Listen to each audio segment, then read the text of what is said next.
So are you looking for a new craft project? Well, check out these super easy Mandala earrings. Hi, and welcome to Craft with Catherine. So today I'm going to be showing you how to make these super easy stacked earrings. You can make them out of any material. I'll be using some faux suede, and we'll also be putting a backing on them. So you can see these ones have some silver foil, and these ones have some black heat transfer vinyl. So these are really fun earrings to make. They just hang on top of each other. They're not ironed down, so they have some movement to them. So to get the free pattern, you can find it on my blog, and you can find the link below in the description, as well as a link to all of the materials. And well, let's get started. So some of the materials you're going to need today are a purple mat, a green mat for the lighter materials. You're also going to need something to iron on, because these earrings I really recommend putting a backing on. Since they're layered, it really improves how they look. I'm going to be using some heat transfer vinyl, but you can use anything you want on the back, including foil or heat and bond. You're going to need some faux leather, some earring hooks and jump rings, as well as flat nose pliers and a mini iron. And you may also want a craft punch. Just go to my blog and then scroll down until you reach the sign up form, and then just enter in your name and your email address, and the files will be sent right to your inbox. You just open up Cricut Design Space, select the upload button, go to upload image, and then just select the file off of your computer. More than likely it'll be in your download folder. Afterwards it'll show up in recent uploads, so you just select recent, the most recent upload, and add to canvas. And now you'll see the file in the canvas area, and you'll see the layers on the right. So now select ungroup, and I recommend just working one at a time. That way you don't waste any material in case you make a mistake. And when you're happy with what's displayed on the canvas, then select Make It. Here you can choose on the Prepare screen where you'd like the file to cut on your cutting mat. So you just move it around, and this is a great way to keep your cutting mat from being used up in one corner. And then you select Continue. You'll reach the Make screen. So if you're going to cut out the faux leather, then I recommend selecting the faux leather paper thin option. And then it depends on the material, but I like to select more. And then it'll advise you to load the fine point blade, and then once the material is loaded, you can press the C button on your machine to cut. And if you're putting adhesive vinyl on the back, then I recommend selecting the vinyl option, and you can adjust the pressure here depending on how it cuts. So for these earrings, I really recommend that you put some backing on them, because it will really improve how the earrings look. These ones on the left, there's no backing, so you can see they're really floppy and delicate, and also they're a lot thicker. You can see how much adding a backing will compress the layers and add sturdiness, so it also gives it more weight so that they hang nicer. So for the faux leather, I'm going to be using the purple mat because it's the stickiest.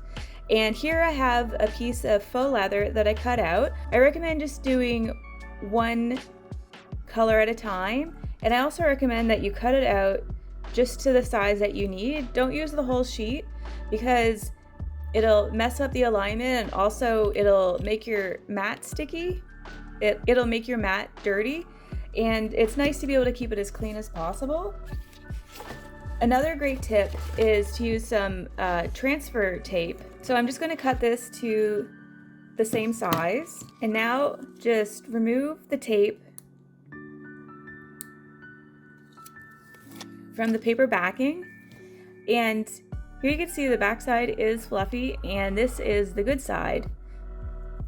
So put the transfer tape onto the good side,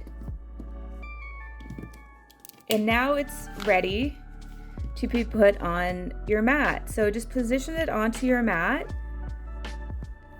and now you can put this into your machine to be cut. So to do the backing, you can do it in any kind of material that you like. I'm going to be using heat transfer vinyl. So I recommend just cutting it to the size that you need. And I'm using the green mat. And then just place that onto your mat and it's ready to be cut out. And since all the background colors are going to be the same, if you know your vinyl really well and you know exactly the correct setting, you can cut it out for all 6 pieces. But the drawback with that is if you make a mistake, you can end up wasting a lot. So this way you waste less if you're still not sure about which setting. So I recommend just doing 1 piece at a time. So here you can see the 3 pieces are cut out, and this is in the faux vinyl, and I've also cut out the same shapes in the heat transfer vinyl.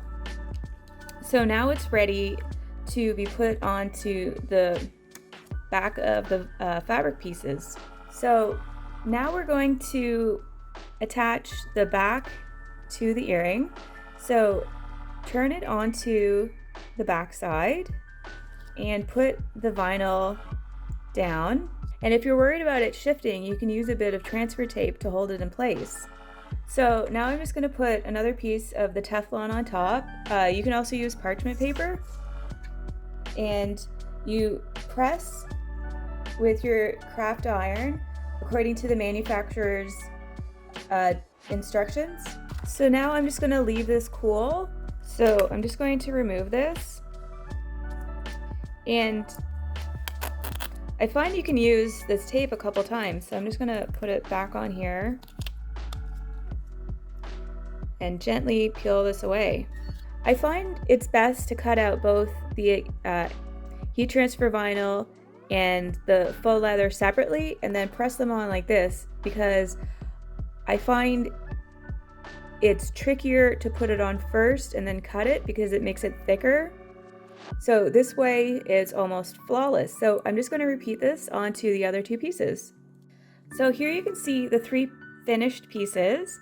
So the next step is to grab an earring hook and a jump ring, and then you take your pliers and just give it a twist to open. Now you stack the pieces on front to back or back to front, whatever you like.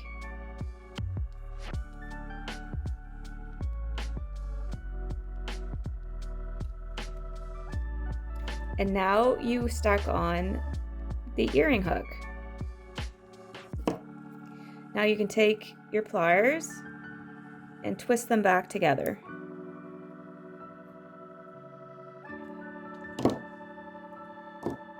And here you can see the completed earring. And here are 2 of the different color combinations that I've come up with. And I hope that you enjoyed this tutorial, and make sure to visit my blog for the free pattern, and make sure to like and subscribe this video, and I'll see you next time.